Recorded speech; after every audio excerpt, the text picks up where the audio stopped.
I'm afraid of the calendar. Its days are numbered. Starting off strong there. Yeah.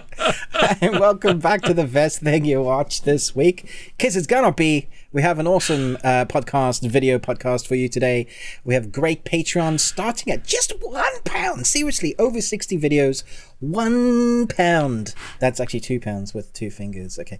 No, I won't be rude. £1. We're going to be talking next week. We're going to do spoilers and ranking for the latest Mission Impossible film. That's Dead Reckoning Part 1. But obviously, we're not going to do it now this week because it's not quite out yet. However, this week we do have a TV series that was recommended to by our Patreon member. What's his name? Another Digital Citizen. Thank you. Called Lilyhammer. We'd never seen it. I think we've both got some interesting things to talk about with this series. I'm excited to get into that. So if you want to hear us dive into some unique stuff, there's so much on there, and we have a lot of fun, and we can get more silly because it's our own little niche, little place where we can be stupid if we want to. Not that we don't do that here, but never. There's a darker corner over there. That just sounds dodgy. It's not a darker corner. It's fun. Trust me, it's fun. Please disregard everything Ruben's been saying. Good grief. It's also called The Bearded Ones, which is why I was touching my beard, not like a man in an ice cream van. Come here. Yeah, those people are dodgy. I see the candy first, then I get in the van. That's the rule. Exactly. That's how you do it. But this week, lots of interesting content to talk about. It's been an interesting week for entertainment news as well. I think we've got some stuff to talk about there as well. And Chris is going to be doing his movie quiz, I presume, although because no one's fired him yet. So they might after this week. Oh yeah, cool. Anything else, Chris? Yeah. Like, share, subscribe. Ruben with the Ruby Tuesday, me, Chris, Movies and Munchies. Yeah. Oh, yes. If you... There's a new social media platform. That's awesome. Also, if you... Well, hey, whatever. If you're listening to this on the audio, wherever you happen to be listening to it via a podcast platform, if you could rate and review us, that would be huge.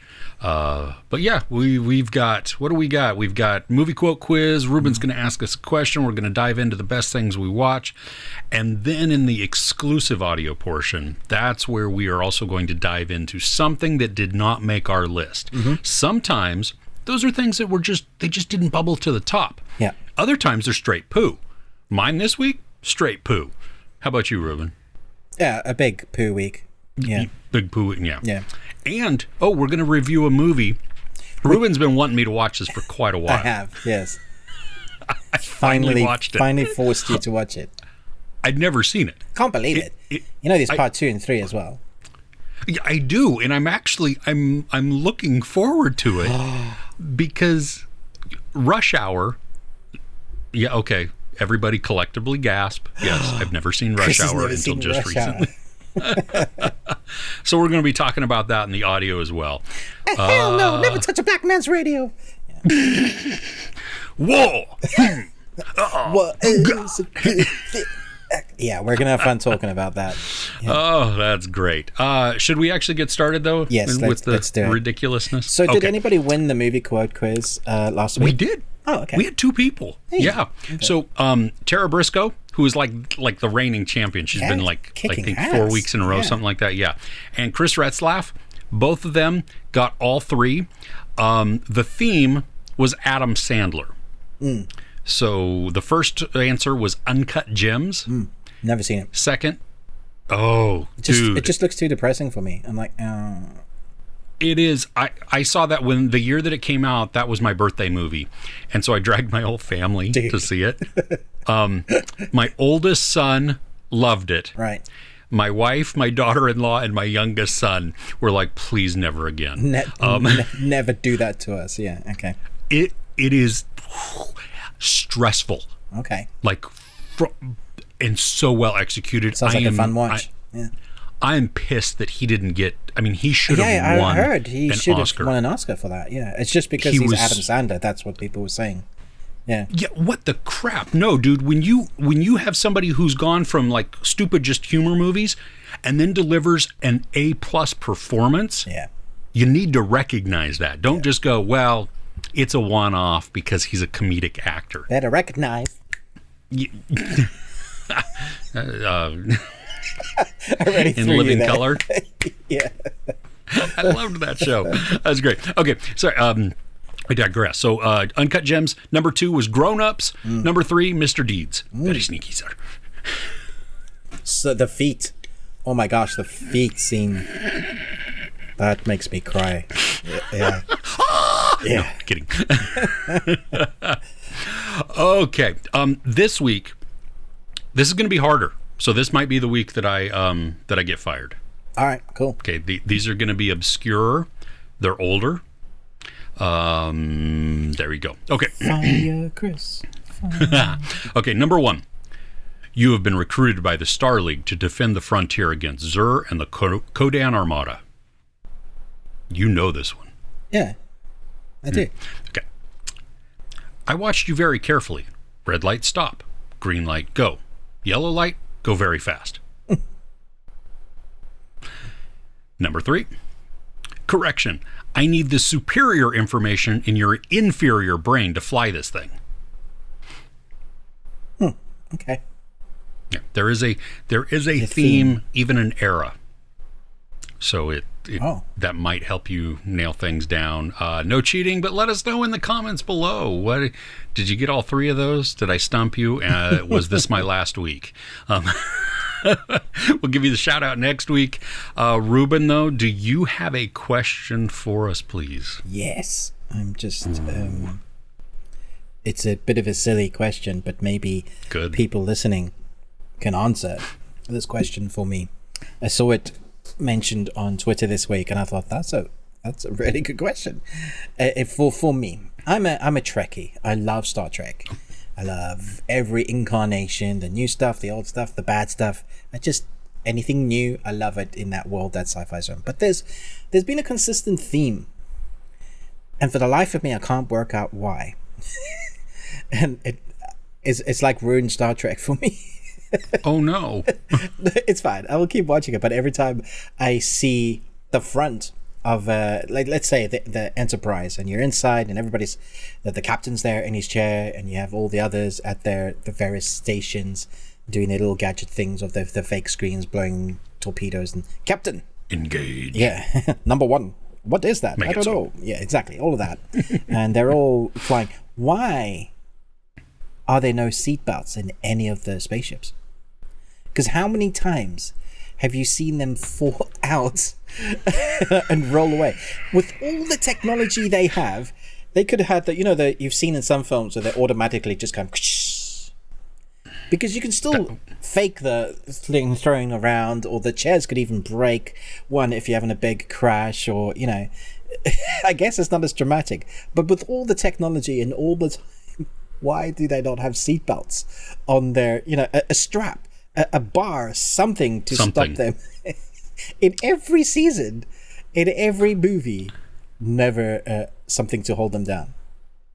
That's hilarious. Well, I think maybe from the very beginning, when we first talk about just like the very first series with William Shatner, that may have been before seatbelts were actually invented and put into cars.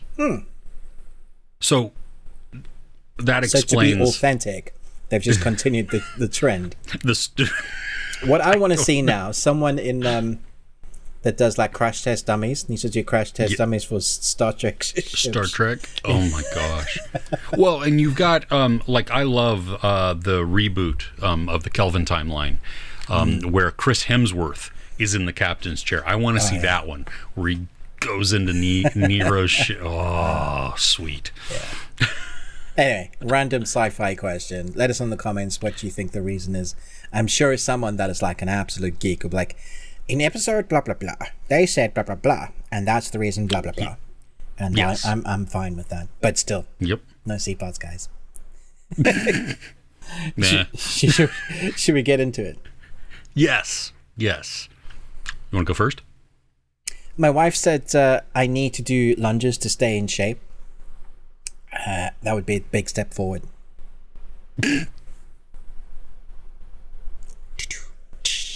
They just come out of the blue. It's just like you just start talking, and there they are. I don't know. You don't know what's happening. No.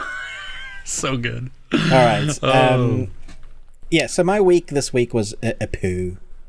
But I did manage to go to London to watch Tom Cruise's big movie extravaganza. It wasn't in IMAX, which cracked me up because Tom Cruise really wanted all these movies in IMAX. It was, however, in the biggest Odeon with the best sound. So in London, there's two big screens for press screenings. One is IMAX. That's I think it's Empire's IMAX, and it's incredible. But their sound is always beaten by Odeon's big screen because they have the Dolby Atmos, like floor to ceiling surround you. It's the sort of cinema when you go to and there's a big sound moment, the chairs reverberate and shake. Not because it's like 4D cinema, it's just you feel it. It's so loud, yeah. But it doesn't distort. Like it's just that. It's great. So anyway, went to press screening. Was completely full. Sat next to me was the guy from Empire. I think he's one of the best writers from Empire, who might have started Empire. Wow. And I really wanted to geek out and say, hey, didn't you just write that book about vampires and stuff? But I didn't. I kept my cool. And, he was cold. He had a jacket. He pulled it up over him. So the aircon was obviously up quite a bit. And that's what I thought about the movie. Okay, well, good to know. Yes, I saw this movie also. I was hoping we would talk about it, but apparently we're not going to. No, now we can actually talk about it. We've both seen it. Yeah. I've had some time to think about it. I actually think you need to let the film settle a bit in your head. Like, because it's so a lot. Like, this film is a lot. That you come out going, was this as good as did I enjoy it as much? Like, I really had a good time and it was tense. But when my analytical brain hits it, like, was this as good? I actually think, having had a week, that it's my favorite of the bunch. Like, above Fallout. I cannot wait to go back and watch it again. I didn't watch any of the others back to the cinema. I didn't go to Fallout, watch that twice. This one, I'm going back to watch again. I'm going, as of this recording, I'm going tomorrow. So the day this drops, I'm going with my family. They had a fan screening that you could buy tickets for. And so we bought 5 tickets, and we're nice. That's early as well. It is, yeah. And especially because in the US, it doesn't open until Wednesday the 12th. Right. In the UK, it opens on Monday the 10th. And in Australia, it opens now. Seriously? Which is why Tom had the premiere there. It was his birthday, so it's kind of a present to them. So they get it a couple of days earlier. Yeah. Which is nice. Right on. Which is great. So let's talk about the movie. Okay. Okay, fine. I'll talk about the movie. That was me handing you the ball, but I'll go first. Oh! As I watch the ball go past me. Okay. I think this is Lorne's best score for the Mission films. I was listening back to it. There are cues in this movie that when you get an emotional beat, it's building and building and building and building. The action is building. And there's a crux of a character that something happens to a character. And man, the emotional cues, just the combination of that action coming to a head, I felt it. I was like, I wanted to shout in the cinema, anybody but that person. I was pissed. So there are emotional beats. Then there's the comedy. Simon Pegg, brilliant. But Simon Pegg and Tom Cruise together, that's what I didn't expect. Like their banter back and forth, really on point. But it's not detracting from the story or the emotional beats that it needs to have. And then you get the action sequences. And this is what I was worried about. Is because we've seen big featurettes of Tom Cruise on the motorbike and building up. It's an incredible stunt. I was worried, like, okay, so are the trailers showing all the best bits? They kind of are, but the best bits, you've seen a fraction of the action. So that bike scene is like a 20-minute build-up. You see it, and afterwards, and it leads into another big action scene. And that action scene, for me, is far better. They've shown it on the poster, so it's to do with the train. So Macquarie had one request, and Tom Cruise had one request when doing this film. Tom wanted to do a bike stunt, and Macquarie wanted to do a train stunt. And so they both got their wishes, and that's what they put in this movie. And that's like the latter half of the film, the last 40 minutes of the film. The first 2 hours, although it's a setup for part 2, which you totally feel, there's a nice contained story, actually, that it finishes on, which I liked. Mm-hmm.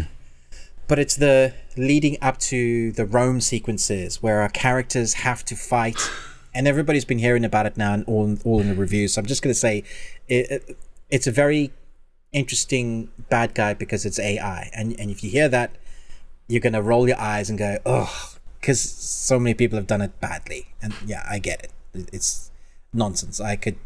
Even ages ago, like Eagle Eye, which was Shia LaBeouf's film, it was fine, but it wasn't good.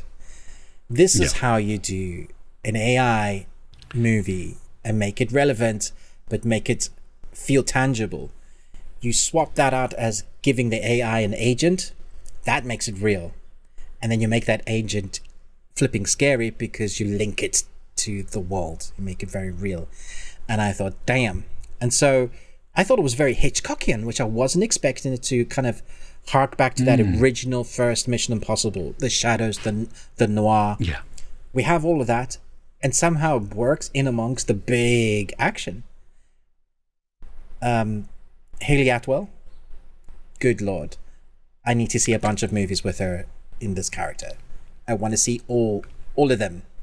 All of them. Because honestly, Tom Cruise does the stunts, but this is Hayley Atwell's film. She brings so much heart and emotion and like character presence into it, and she makes them more rounded characters. Yes, 100%. Did you know that her character originally in the series was a man? No, Yeah. I mean, it doesn't really surprise me, but yeah, no, that's. But I mean, she's done a phenomenal job. Obviously, we have one of our Guardians of the Galaxy. Clementif. Yeah. And again, she was excellent. I like how Tom Cruise manages to take characters that seemingly could be side characters, and really you don't need to have them in the story. Give them meat and background and build, so that by the time you see them at the end, where you started with those characters are so different. You now care about, even if they're the bad guys, you get why they're doing what they're doing. You understand the big history in the story. And all of this, you manage to, I mean, okay, it's not a short movie, but there's a lot to pack in there. And you never feel the time. Like, there's some downtime, but it's just continuously building. Well, and I think you need that downtime just a little bit to reset. You can't sit at such a high level consistently for that long, especially because the scenes get more intense. And so if you're there, you know, people reach a breaking point almost where it just becomes, you become numb to it, right? And so we watch like intense scene, fun, you know, action then we go into a little bit of slower just for a little bit, and then back into something high octane, and then down again, so we get a little bit of story exposition, we get to learn some more about the characters, we get to see interactions, and then interwoven through that are still exciting sequences that then build us up to that breaking point. And the last third of the film, I don't think I breathed. Yeah, no, I don't blame you at all. That whole sequence was just incredible. I loved, and I said this in my review, it's because we've already seen the bike jump, the use of silence at that moment was genius, because it gave you a different perspective, and it helped to put us into that spot. And I was like, my audience was like,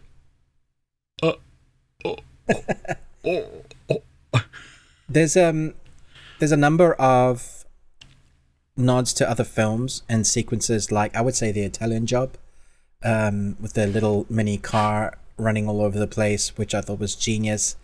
So much better executed than like Fast and Furious, which is a car film, because it's all real and in screen, right? So I think the balance of that, making it real, and then having Tom being a producer, so he's directing Haley. I saw a little bit of behind the scenes where they're in the car and it's spinning around, and he needs the car to have like smoke to create smoke, and he's telling her, say this line. And so they're making it up. They have the script, but he's feeling something else, and so he's getting her to riff to try and find the next thing. But he's having to wait for the right moment when there's enough smoke for the car spinning. They never told the authorities that that's what they were going to do. They hide it out. They didn't say there was going to be like smoke, so they just kind of have to go for it and get what you can. The production value shot. But I think Tom Cruise particularly has this level of understanding of what he needs from each actor. He's the guy that gets everybody to go and study or train months before, because he knows how physically demanding. So not only are our actors great actors, but they know how to act in action. And that's a key difference that you see in some action movies. It just doesn't carry. Or there's a stop, deliver your line, action. When you can deliver it on the go, it makes it feel like it's very real and tangible. I think that's what these films do, and this one particularly really manages to deliver well. We also do globe-trotting again, which is always one of the big fun parts. You get to go in this grand adventure in different places. For me, I thought it was very brave of him to do an action sequence in the desert. You don't get a lot of people that want to play in sand. But the way they did it, I thought was really tense, crazy, interesting, and it set up a nice bit of the story. So it was very well executed. Yeah, something that, going back to the comedy a little bit, because obviously, I mean, I totally agree with you of how well it worked and how well it complemented everything else. We've seen little bits here and there of like a little bit of snarkiness or whatever with Tom Cruise in a lot of the other movies, but for the most part, I mean, he's serious. Yeah. In this one, there were a couple of key moments, I think particularly in Rome, where his facial expressions killed it. Yeah. Like, were so funny because they felt very, very natural. Like there was, like, I never thought at that point like he was acting. It was more of like, oh, they just captured his real reaction. Yeah. I mean, they even showed in that clip on the trailer when Benji is talking to him on top of the mountain, and he's like, "What do you expect me to do?" It's like, jump, and he's like the comedy banter of that moment. It's like, "Did you understand where I am?" And he's showcasing that all through just his expressions. Yeah, he's come a long way with that comedic timing. It's not easy to do. No, and like you said, with all of the mid action, like they're doing a lot of this while doing something else, and so it really does. I mean, to capture that level also, because I mean, we've seen others, where people are racing in cars or something, and there's a little bit of banter here and there, but I don't think it captures the same level of excitement very often. And I want the next part now. Dude. Now, Chris. Dude. Yeah. Yes. I was happy, very, very happy that this wrapped up the story. Like, didn't wrap up the story, but it felt we reached a point where I was satisfied with then beginning the next chapter. Didn't leave us mid-knife throw or mid-punch or mid-explosion. Like, seriously. Exactly. Don't do that. I mean, it's like when Fast X came out, you're like, it just ended, and we're like, wait, do you need to load the other reel? What's going on? There's got to be another scene, right? Did that as well. Yeah, exactly. Into the across the Spider-Verse. Also, these, I think you do a little bit of a disservice. You're alienating the audience a little bit. Yeah. I understand part of it. You want to keep the anticipation and the energy high, but guess what? The audiences aren't going to remember where they were in that high when you go back. Yeah. Like, devastate us, like with Infinity War. Oh my gosh, what a brilliant ending. Nobody expected that. Walked out silent, like the whole screen just devastated, but brilliant. Like, be brave, do that. Absolutely. So how invested were you to have Endgame? Oh, of course, because now we have a starting point. Yeah. Oh my gosh, it just makes me want to go watch those 2 movies again. Yeah. I just watched Endgame this week again. Did you? So, Still good? Yeah, I love it.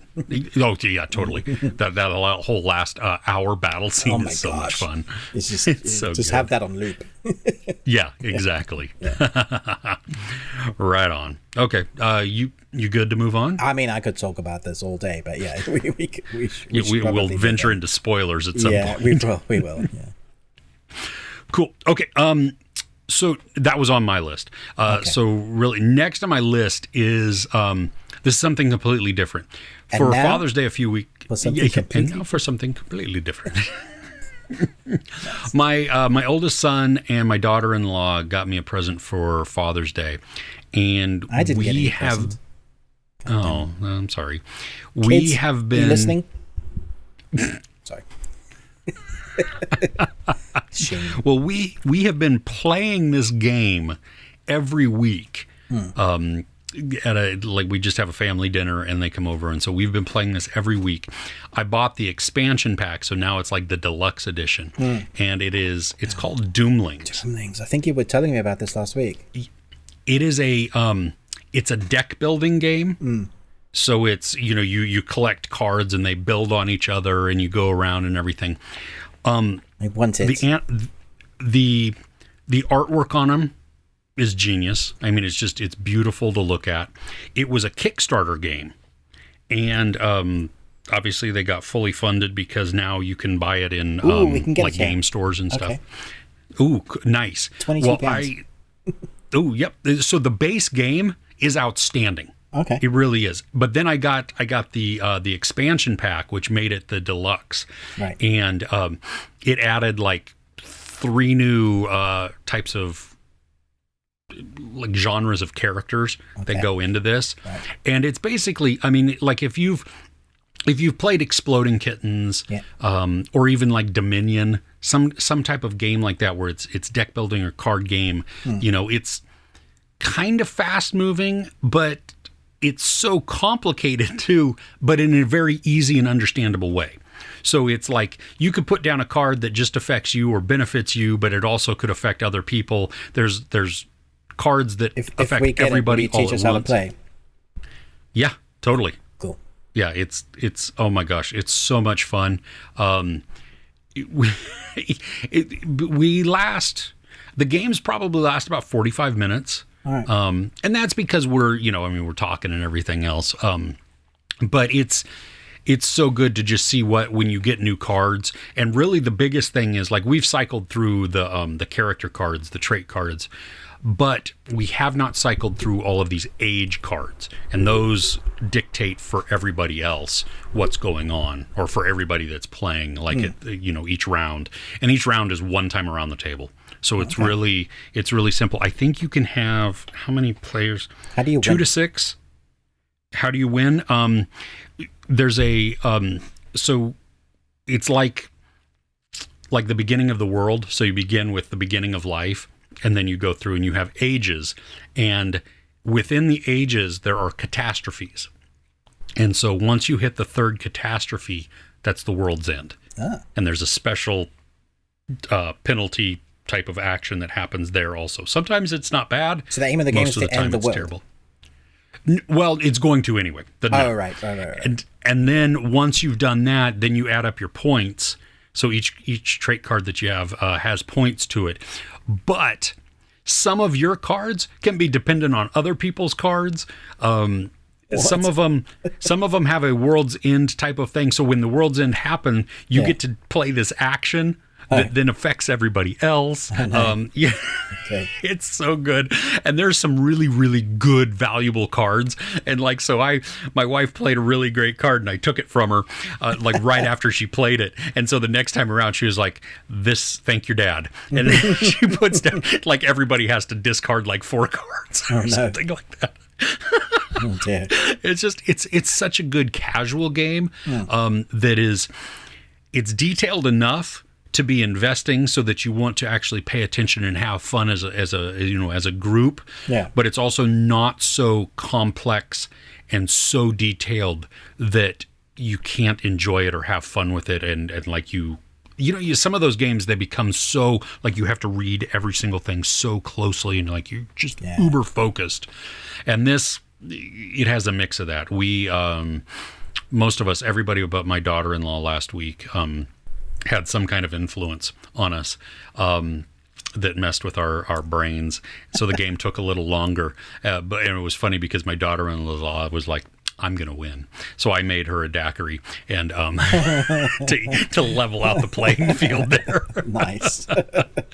Yeah, but if you can get it on Amazon, you can get it in stores. It sounds like it's available in the UK as well, so that's outstanding. Yeah, lots and lots of fun.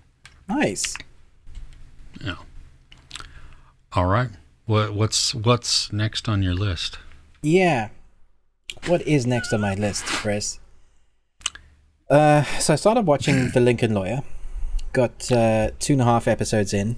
Switched that off. Mm-hmm. And then I got a notification from HBO saying, "Hey, we've got some screeners for you to watch." Ooh. So this is... I don't know if I can say this is the best things I watched. I haven't watched the whole series. Okay. But this is going to split audiences. And I don't know how to describe it. It's... Okay, there's a new TV series coming out. The embargo's lifted, but it comes out on July 13th. Okay. It's called Full Circle. Have you heard anything about this? I don't believe so. I'm going to look it up on IMDb here. It's got an incredible cast. And the first thing I can say about this is the acting is brilliant. Like, it's very good, very intense. The negative thing I'll say about it is the first episode has so many storylines going on that it's hard to follow. I don't normally mind that because I know that it's one of those stories that it will piece it together. Like, so you're following everybody's stories. It's all over the place, so I don't really know how it connects, but you can see how the puzzle pieces are starting to come together. Okay. And this is where it comes to why I'm not sure it's the best thing I watched this week, because it's the director or the creator is, I think it's, am I right? Steven Soderbergh?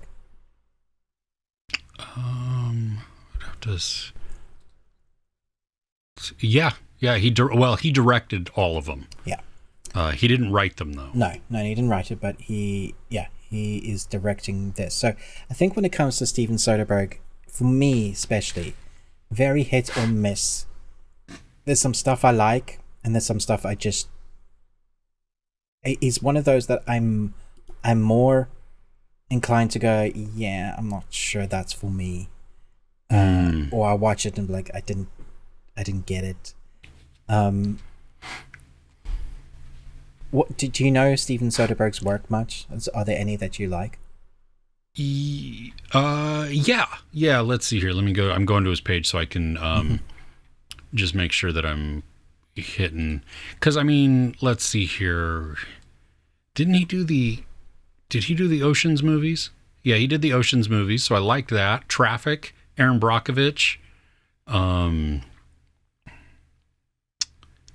Let's see, anything recently though that I've liked. Contagion, which is not recent at anyway, but that is a terrifying movie and I loved it. Side Effects was okay, I think. I haven't seen really any of his... Oh, Unsane was the last one that I saw, and he shot that on an iPhone, which... well, it was good. I mean, you know. So I'm glad you mentioned that. So take that sort of filmmaking and put it in here. Because he makes it like a documentary. It feels like a documentary, right? So he really wants to place you like you're a fly on the wall. But a lot of the time, the shots be just lower than head height. So it's slightly voyeuristic, but it's also quite shaky. It's not like very shaky, but it's shakier than normal. You can tell it's definitely handheld, right? So it's worse than that. It is like in places Oh, wow. Am I still recording? I am screenshotting that bad boy right there. Nice. I better go check my battery. Well, that battery didn't last long. So there are moments I can see that this really works, and sometimes it really does place you in the moment. The stories that are all, it's a big puzzle piece. I have no idea what's going on at the moment, but there's definitely characters that you will love to hate, characters that you will like, and characters that are just getting in trouble and you're willing them not to get into trouble. I think it's going to split people, like I mentioned at the beginning, which is why I'm not sure that this is like on the best thing I watch. An investigation into a botched kidnapping uncovers long-held secrets connecting multiple characters and cultures in present-day New York. I think it's a one and done, so it's like it's 6 Limited episodes series, and right? done. Yeah. And the story is intriguing, but it hasn't gripped me within that first episode. It's a fairly long episode, it's like an hour. The puzzle piece is making it so that I don't know where it's going at all, and then the filmmaking's making me like, I like it sometimes, but I mostly don't like it. Please don't do that. It's like I have reservations. I visibly sit backwards, like, why are you doing that? So it doesn't place me in it. It takes me out of it, which I think is the opposite effect. Yeah, you don't want that typically with a story.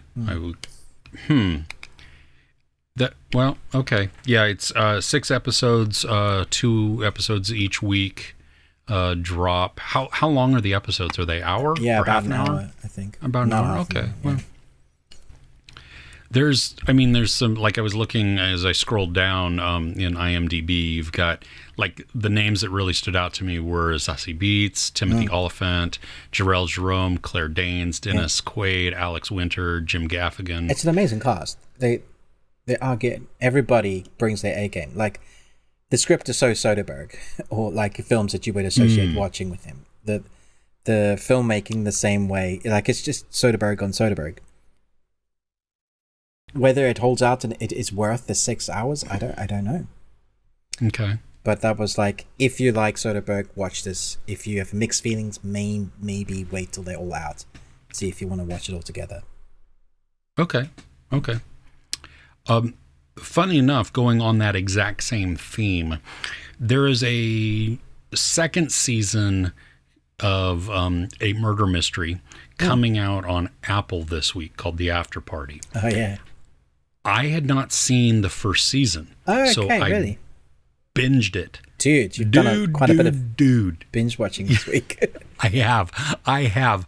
But if you have not seen The Afterparty and you enjoy like murder mysteries and then creative presentations, you're going to love this because every episode is a different genre. It's retold to us. Yeah. Oh, it is. Yeah. Have you seen it? Yeah, I've seen the first. I haven't seen the second yet. Yeah. Okay. Yeah, I was. I mean, the cast is big. It's a high school reunion. That then it goes to an after party where is this one of them where it's like one of the episodes is animation? Yes. Yes. One with Ben Schwartz is a musical. That was my favorite episode. Of course it is. Yeah, it was so great. There's one that like I loved it when one of the episodes features a little girl retelling her view of the story, and so it's like watching Luis in the Ant-Man movies, where she's doing all of the voices for all of the characters, and so you're rewatching all these. That might be my favorite episode. Actually, it was very good, very clever. It was so fun. Yeah, I had heard good things about it, and but I didn't. Whatever, I don't know. We'll see. Is it going to hold up? Is it old? Is it? I don't know. Yeah. And no, it's short episodes too. Like the first episode, I think is close to an hour. It's like 48 minutes or something. All of the rest of the episodes are about 30 minutes. Yeah. So it becomes very quick to binge, and it was funny. There are moments that are a little repetitious, but that's kind of expected. It's expected with the overlapping of the stories. They kind of regurgitating that moment, but then it's from their perspective. So exactly, yeah. So I was okay with that. I was fully invested in the mystery. Like I was trying to figure it out. Yeah. Yeah, it was. And while I had suspicions, I didn't land on who did it. Okay. Like as a solid, like, yes, this is what it is. So I thought that was really well done. The characters, it's a good mix of characters in this first season. And what's his name? Sam Richardson, who's in Werewolves Within.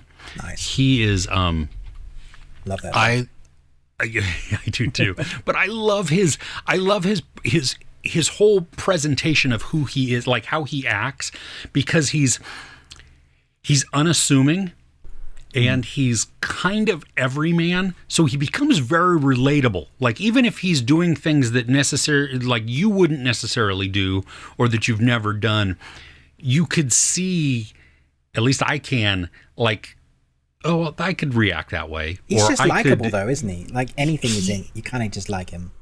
Yeah. He's been, I mean, what I've seen him in, he's just like, I want to be friends with him because he seems genuine, a little sarcastic, but that's also on the heels of being caught off guard on certain things. You know what I mean? And so his reactions are like, You also have John Cho, Ken Jeong. Oh, that's in season 2. Oh, really? Okay. Yeah. They Is Ken Jeong not in season 1? No. Huh. No, the first season has I think the 3 returning characters are Tiffany Haddish, Sam Richardson, and Zoe Chao. Okay. I don't think any of the other characters within this are returning, and it is a stacked cast again. Yeah. I mean, anytime John Cho is on screen, and Ken Jeong, Dr. Ken Jeong, he's hilarious. Oh, he is. Well, and Paul Walter Hauser is going to be in this. Is a powerhouse. He can go from flipping Karate Kid to Oscar-winning performances. Seriously. Yep. So I'm thrilled. Yeah, I hope it holds the same level of excitement and mystery as the first one. Because this first season, like, I am all in to watch season 2 because I can't remember so that much. I think I need to go back and watch it again in prep for season 2. Yeah, even if you're going to watch just a couple of them, a couple of the episodes. It was funny though because Tiffany Haddish and Ike Barinholtz, they're in this series in the first season. They're also the 2 CIA operatives in Unbearable Weight of Massive Talent. Oh yeah. Oh, that's funny. That is funny. I was like, wait, what? Okay. But no, really good. Great chemistry with the cast. I mean, it captures all of the awkwardness and just the discomfort that you would expect from a high school reunion. All of these people coming back together with the tensions and it's, lots and lots of fun. I am excited for season 2, but if you've not seen season 1, now is definitely the time to hop on that on Apple. Nice. Yeah. Okay. What you got? So we had a guest a few weeks ago. Trying to remember his Neil? name. Neil. Oh, I know what you're going to talk about. Oh, do you? Do you? How do Yes. you know? And he... Because we're friends. Oh, right, okay. And he mentioned that he's watching an anime. And I said, what is this anime? I'd never heard of it. Like, how dare you know an anime that I don't? This is sacrilege. And he said he gave me a synopsis for it, which I want to read because that I had his. I was sold by the poster alone, right? But then the synopsis also was like, ooh, okay. Like, okay, here it is. I got it. Okay. Undead murder farce. Do you love the movie Knives Out? Yes. What if instead of Daniel Craig as the detective, it was an immortal woman's head in a birdcage, whose apprentice is a half human, half demon? And what if the story took place in the 1800s Europe and lived within the world of Sherlock Holmes, Jack the Ripper, vampires, asinine Lupin, the Phantom of the Opera, Frankenstein's monster, and more? Then this quirky supernatural murder mystery is just for you. And one of the particular reasons why I was mentioning today is because you don't watch a lot of anime. But this, I think you need to watch. I've seen one episode, and dude, it's bonkers, but it's brilliant. It's so fun. I'm telling you, the poster where you had the dude with the woman's head in the bird cage, and I was like, what the crap is that? I am really intrigued by this. So it's Crunchyroll, right? Yeah, Crunchyroll. Okay. Well, that's where I watched it, yeah. Okay. That's all you're going to talk about it? Is that the... I mean, how do you explain this anime without doing spoilers? Why do you think I should watch it? Why do you think I'm going to enjoy it? Because you love mystery. Okay. And it's just that synopsis. The mystery is there. But the first episode, they show you what's going to happen. They give you a time deadline. One of our characters is going to die if they don't do something. Another one of our characters needs her body back. Can you guess which character that is? Maybe. And so you have this unique team of one guy has a demon inside him that's an Oni demon, and he's trying to fight it, but at the same time it gives him abilities to be strong, but eventually it's going to take over him. You have a time deadline, and so that starts, but then there's this connection of how they both met a certain bad guy, who I think might be Jack the Ripper. I'm just guessing, but I think it might be a different version of Jack the Ripper. They both met, and their encounters with him ended up them, either her losing her body and him becoming, like, having a demon placed in him. So it's London, it's supernatural, 1800s, murder mystery, Sherlock Holmes. You know, it's shoved in all that stuff and somehow works because it's anime. And the beauty of the animation as well, I think I equate it to being as good as Demon Slayer, because it looks fluid, it's beautiful when they move, when they punch, the action, all that is what you want. Subtitles were excellent for us. I don't speak Japanese, so I think they're excellent, but because like I would the story made sense for you, right? Yeah, they could be saying something completely different. But I was just like, man, this is going on my list, and Chris needs to watch this. Yeah, it's so nice to get something that's like a genre that you know, but they just twist it and give it like a new lease on life. Which is why I said to myself, Chris has to watch this. Well, and I like the gothic, like aura to it, you know, and just that whole world. Then you're putting the mystery in there, and then it's just funky. So that's I'm excited to check out this, because you're right. I don't really watch much anime, and you sort that out. Yeah, I know. Well, yeah, I have a few that I like. That's true. Yeah. So. Yeah. But okay, cool. So it's weekly though, right? It is weekly, which is fine. Okay. I don't mind waiting.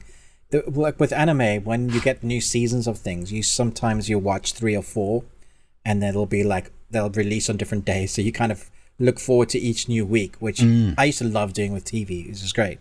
Sure. So you watch that one episode, and then you watch the next day. There's a new episode of that particular anime you're watching. So it's like nice, quick 20 minutes. Doesn't take up much of your time. But if it's a really good anime, you'll be pissed off that it's ended. You're like, damn it. Well, that's what you want. I want the story to engage me and hook me in such a way that I don't want it to end. Yeah, exactly. Yeah. Cool. Weird, because we didn't talk about our lists before. My next one has a slight tie to that, kind of. What? It's not anime. I know what you're going to talk about. Prime Video series. Is this the one you think I'm going to talk? Okay. So The Horror of Dolores Roach. Mm-hmm. It has a Sweeney Todd element to it. Oh, it's totally Sweeney Todd. I was trying not to give everything. It's totally Sweeney Todd. Come on. It's totally Sweeney Todd. This is a dark comedy. I don't know how much comedy there actually is. I mean, there's some humorous moments in there. Yeah, I did. It says comedy horror, but I didn't find it very funny. No, it was more tense and like uncomfortable. We have this woman who took the rap for a crime, spent 16 years in prison, and she has gotten out. And now she returns to her neighborhood that's been completely gentrified except for one little thing, this little empanada shop. She doesn't know anybody else there. Like a couple of people from the old neighborhood are there, but not many at all. She's totally fish out of water, but also just time separated almost. You know, the world has moved on. It's like she was in a time capsule for her time in jail, came out, and the world has moved on without her. Yeah, exactly. And I mean, she's savvy enough to know what's going on and to be able to do some of these things, but she hasn't experienced it. And I love how she surprises herself at certain things, because while she was not a violent person when she went into prison, I mean, she probably could handle herself, but she's not who she is when she comes out. When she comes she out, learned she's special got skills. 16 years of experience, yeah. And I love, because her roommate, her one-armed roommate also, which is even better, not roommate, cellmate. Who was Sorry, crying cellmate. when she... Yeah. But she teaches her skills. Like, you're like, and you hear Dolores recounting these skills and walking through the steps of what to do. And some of these fight scenes that happen in very close claustrophobic areas, they become humorous, but it's also like it's horrifying, because you just feel this mounting crap beginning to build up, and she's kind of surrounded by some morons. So the dude who runs the empanada shop, he's well-meaning, he's sweet, but he's stupid. I mean, is he though? Naive? Is that a better way to put him? I don't know. Like I want to say some words, but that'll be a spoiler. But I mean, he's ingenious in certain spots, and you know what I mean. But he's like, he comes across as dumb. I think that's maybe what it is, like a simpleton. He does come across that, but then what he does makes me go, really? Yeah. This is, you're right. It's not it is a dark comedy, but it's not laugh out loud funny. Really. I understand why it's like dark. It is, yeah. I liked. So this is on the best thing you watched. Yeah, but it's the last thing on the best thing I watched. Fair enough. Okay. Because I loved the cameos that we had. So you have Mark Maron, you had Cyndi Lauper, Judy Reyes. I want to slap Mark Maron so much. His character. Oh my gosh! I hated his character. I mean, he did such a good job, but dude, sucks. Absolutely, and it's because you need a character like that. Yeah, even Judy Reyes, like I love Judy Reyes. I mean, she scrubs. I mean, she just. But here, like, she's just, I don't really like you. Cyndi Lauper was great, because she's that no nonsense, don't give an F type of thing, but also very dedicated in her skills. And every time that Dolores acted, while it was not necessarily always out of necessity, it became out of necessity then. And I love the level of horror that she gets from her actions. Like, she's surprised at what she did and then disgusted by it. Yeah. Oh, did you overall enjoy this, or was this something like you don't want to see a season 2? I stopped watching. I think I watched 4 out of the 6 or 6 out of the 8. How many? I think there were 8. Oh, there were 8, I think. Yeah, so I think it was 6. Because I knew where I was going. Once I knew what it was, it kind of lost the surprise for me. Also, I hated most of the characters. Like, I just didn't like them. And I kept being annoyed at... Well, see, for me, injustice is it's a big thing for me and my whole family as well, actually.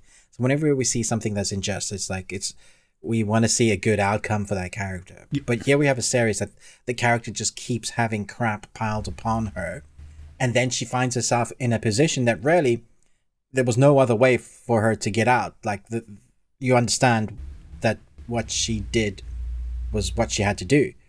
Yes. And that sucked. So I was just like, oh, how much more do I have to put myself through? I actually watched it because I saw your review, and I thought, oh, okay, that looks interesting. And then I stopped, about 6 in. I was like, I probably will finish it because it is interesting. It's well done. There's a nice take on it. And I was really intrigued when they say comedy horror, but because it didn't have any of that actual comedy for me, I was like, I was hoping something like gory comedy horror, like Shaun of the Dead has that mix, Oh, and it just wasn't that at all. No, this is going like towards the very bad things. That type of that's dark. a much better connection. I don't think it's a bad series. I think it's all incredibly well acted and put together. I do wish they had held off longer on the reveal, the mystery, yeah, the reveal, because that comes about pretty quickly. It does, yeah. But it does set up, I guess. After that, it sets up then the having to hide things and the having to the shuffling game and so. Who's hungry? Oh my gosh, when she first comes out and she just don't eat not that. Good. Yeah, no. All right. You have anything else? Yes. Oh, cool. You like Love, Death, and Robots, right? Yes. Yeah, like you're a big fan. Did you ever watch the Jedi Tales on Disney? No, it was an anime series that was an anthology. Okay. You had a different studio for each episode, much like what Love, Death, and Robots does. Oh, Visions. That's what I'm yeah. I saw. Yeah, I think that's what I'm talking about. Yeah, Visions. Yeah, Visions. So Visions was excellent. Okay, see here we have a really unique one that Disney just didn't promote, called Kizazi Moto Generation Fire, which is a African animated series. Every single episode is a different studio, fairly big, some big names, but all of them are to do with Africa, cultural specifics, how you grow up in that culture or the differences, a new look on like timeline, so like Zimbabwe but future Zimbabwe. Like they mix up like with technology, like it reminded me a lot of actually Black Panther. Black Panther, is that right? Yeah, like Wakanda. Yeah, so you have the African culture mixed in with technology. There's a lot of it, but honestly, it's beautiful. It's very, very well done. And just felt like they did such a disservice because you can see it's as good as those others.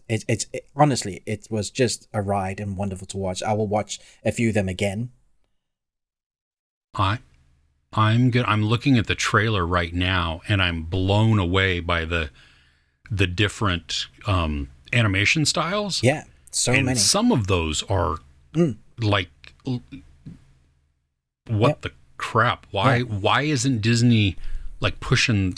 I have no idea, because some of them are really hard-hitting, thought-provoking storytelling, and then the animation is like a cherry on top, like beautiful, but it's like, I think Visions had some of it, but I think more Love, Death, and Robots had those short stories, like really kind of hard-hitting, emotional gut punches about human nature, growing up, coming to terms with things in your life, your identity. All of that is in here, but it's all covered in that cultural heritage of Africa. And I think they hit the nail on the head. Like I was 16 years in South Africa, and even for me, so long ago, I still saw all the bits that they were really just hitting right with the culture. At the same time, I don't think, if you'd never been to Africa, I think you're totally gonna like fall in love with all of these episodes. It pisses me off that this hasn't had the the push it needs, because Disney's not doing well at the moment. They really need a win. Like, honestly, I think we'll talk about that a little bit in our new segment in the audio bit. But this is good. This is very good. Especially coming off of lukewarm type of Pixar reactions, and well, gosh, almost all of their movies, even Secret Invasion, which I haven't seen the third episode yet. I watched the third episode, and it's poo. I thought it was boring. Yeah. See, that's it. That's unfortunate, because it's become a drama between Nick Fury and what's his face. It feels like a soap. Oh, really? Like they're bickering between each other, and I was just like, I don't care. Like, stop it. Okay. This one so good. Well, and I wonder if it's the whole. Well, no, I don't want to speculate on that. Looking at the trailer for this, it looks phenomenal. I mean, so you're right. If you like Love, Death, and Robots, you like Visions, you like really anything with just outstanding stellar animation and variety, this, I can't wait. How long are the episodes? Because there's 10 episodes, right?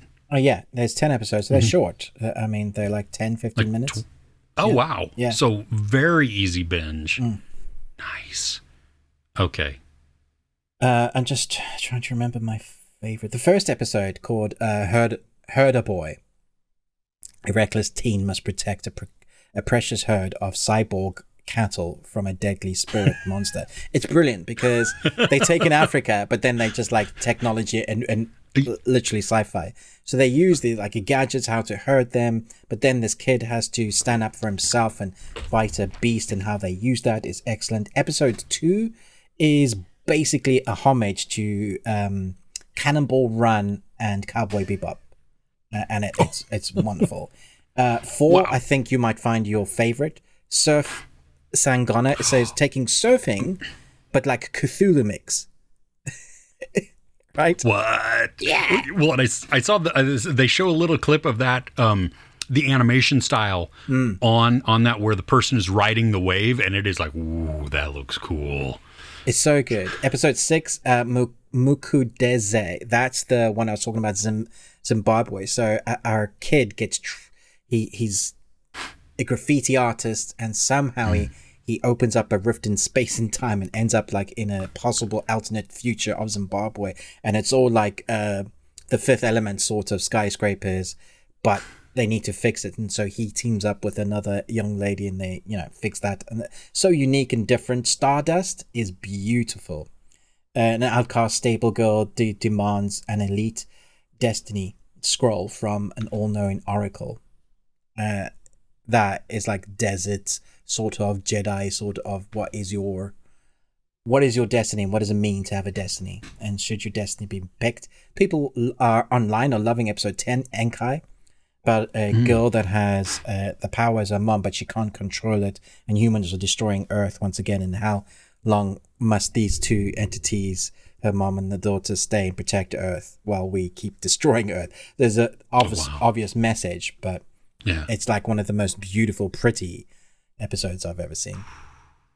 Yeah, so I could keep talking about like every individual episode. It's just, do yourself a favor, if you haven't watched it, put it on your list. If you like those anthology series, this is one that probably a lot of people will miss.